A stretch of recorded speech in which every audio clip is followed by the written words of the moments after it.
Howdy folks, today we're going to talk about one of the most basic line-to-line connections. This is a pretty strong and reliable, quick, easy to tie on the boat way to connect two lines, and they don't have to be super similar diameter. So in order to do this today, I've got some mono here, and then I have some bright yellow 65-pound braid, so hopefully this is easily visible on the camera. So basically, if you saw my video on the uni knot, this is the same thing, but you're kind of doing two, one on each side, and then those will kind of grab together as they pull across. So you're going to do one, pull it tight, do the other, and then loop them back together. So we'll start, just for ease of doing this, we'll start with the mono here. So you're going to take it, you're going to loop it down along itself and make this loop. All right.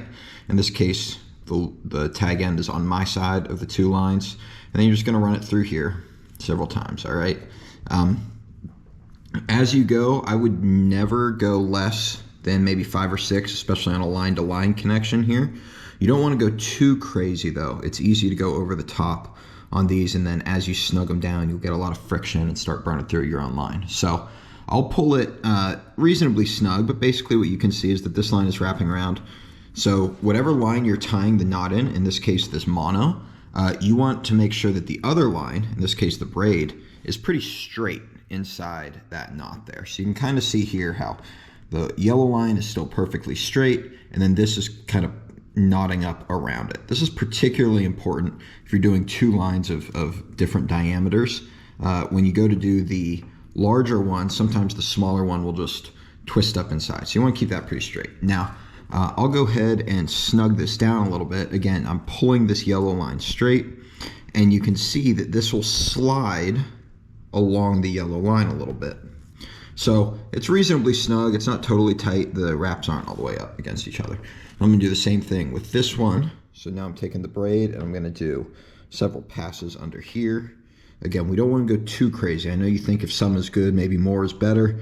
Sounds good, doesn't work.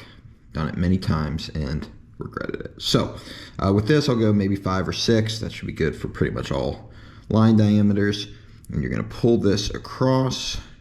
Again, you're pulling just that tag end, and you see there how that snugged up nicely. Hopefully you can see, but basically the mono's straight, and then the braid wraps around it there. So you got that, and then over here, the mono's going to be tougher to get totally snug ahead of time, but we'll pull on it here, get it snugged up pretty well. And then what I'm doing is I'm grabbing the mono, grabbing the braid, and as I pull, you'll see that the two come snug up right against each other, and there you have it. That is your back-to-back uni. Of course, go in and trim your tag ends. Make sure you're trimming the tag ends. Oftentimes I like to wrap the main lines around my fingers so the tag ends stick off. If you come in here like this, especially, you know, there's a hot bite going on, you're in a hurry, you're gonna cut the wrong line. I think everybody's done that a time or two. So a lot of times I'll wrap it around. You get your two tag ends, snip, snip. I'll bring this over here, snip it real quick, show you what it looks like finished. There is one snip, there is my other, right there. And there you have it. Nice, neat, line-to-line connection. This is not ideal for going through guides, but it is very quick, very reliable, and you can take a quick glance at it and see that it's working really well. There's a lot of other knots that are not entirely foolproof. Several of them, you know, the Albright and whatnot, it's easy to mess them up and then have it pull, but if you need something reliable on the boat that's gonna hold, this will do. I can cast this through most rod guides. Certainly if you're, you know, doing something with smaller guides, it's going to be tougher, obviously, with bigger lines, but generally speaking, this will work fairly well. Thanks. If you enjoyed this video, please consider leaving a like and subscribing. Comment what you would like to see next. Thank you.